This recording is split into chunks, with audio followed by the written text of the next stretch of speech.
উপসচিব পদে এই মুহূর্তে আপনার নিয়োগ যারা পান তাদের 75% পান হচ্ছে প্রশাসন ক্যাডার থেকে, এটা কমিয়ে 50% নামিয়ে আনার কথা ওনারা বলেছেন। পাশাপাশি সুপেরিয়র সার্ভিসের জন্য আলাদাভাবে পরীক্ষার ব্যবস্থার কথা বলেছেন এবং সুপেরিয়র সার্ভিসের অন্তত 5% চাকরি যাতে বাইরে থেকে নেওয়া যায় এরকম একটা সুপারিশ ওনারা করেছেন। এর কারণ হচ্ছে যে আমাদের অনেক মেধাবী মানুষ আছেন যারা হয়তো বিসিএস দেন না বা সরকারি চাকরিতে ক্যারিয়ারের শুরুতে যুক্ত হন না, কিন্তু পরবর্তী জীবনে তারা তাদের মেধার স্বাক্ষর রাখেন যাতে সরকার চাইলে এই ধরনের ব্যক্তিকেও প্রশাসনে যুক্ত করতে পারেন। সেই জন্য অন্তত 5% চাকরি এই প্রশাসনের এই সার্ভিসের বাইরে থেকে যাতে নেওয়া যায় সেই জন্য ওনারা একটা সুপারিশ করেছেন।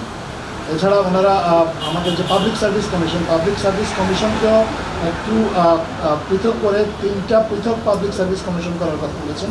একটা পাবলিক সার্ভিস কমিশন সাধারণ যারা সরকারি কর্মকর্তা নিয়োগ পাবেন তাদের জন্য, আরেকটা হচ্ছে শিক্ষা ক্যাডারে যারা নিয়োগ পাবেন এবং স্বাস্থ্য ক্যাডারে যারা নিয়োগ পাবেন তাদের জন্য 3টা আলাদাভাবে পাবলিক সার্ভিস কমিশন করার কথা বলেছেন।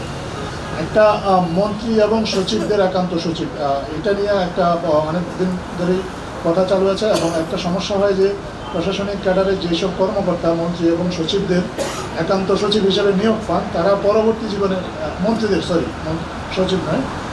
একান্ত সচিব যারা নিয়োগ পান তারা পরবর্তী কর্মজীবনে সমস্যায় পড়েন। এই জন্য এটা যাতে মন্ত্রীদের ব্যক্তিগত ইচ্ছার উপর ছেড়ে দেওয়ার কথা বলেছেন। মন্ত্রীরা তাদের নিজস্ব পছন্দের লোক সরকারের বাইরে থেকে এই পদগুলোতে নিয়োগ দেবেন। ন্যায়পাল নিয়োগের সুপারিশ করা হয়েছে।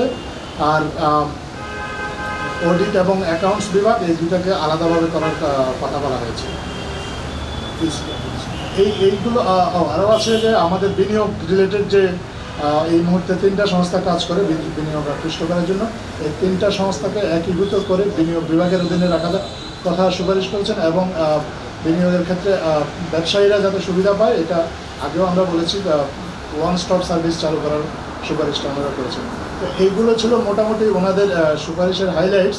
এর বাইরেও আরও দু একটা জিনিস আছে ওনারা যেটা বলেছেন, যেমন সরকারি চাকরিতে বাধ্যতামূলক অবসরের 25 বছরের একটা বিধান আছে, এই বিধানটা ওনারা উঠিয়ে দেওয়ার কথা বলেছেন। উঠিয়ে দিয়ে কোনো সরকারি কর্মকর্তা যদি ইচ্ছা করেন 15 বছর চাকরি করার পরে যাতে অবসরের জন্য আবেদন করতে পারেন এরকম একটা বিধান করা যায় কিনা, এটাও ওনারা ওনাদের সুপারিশে অন্তর্ভুক্ত করেছেন।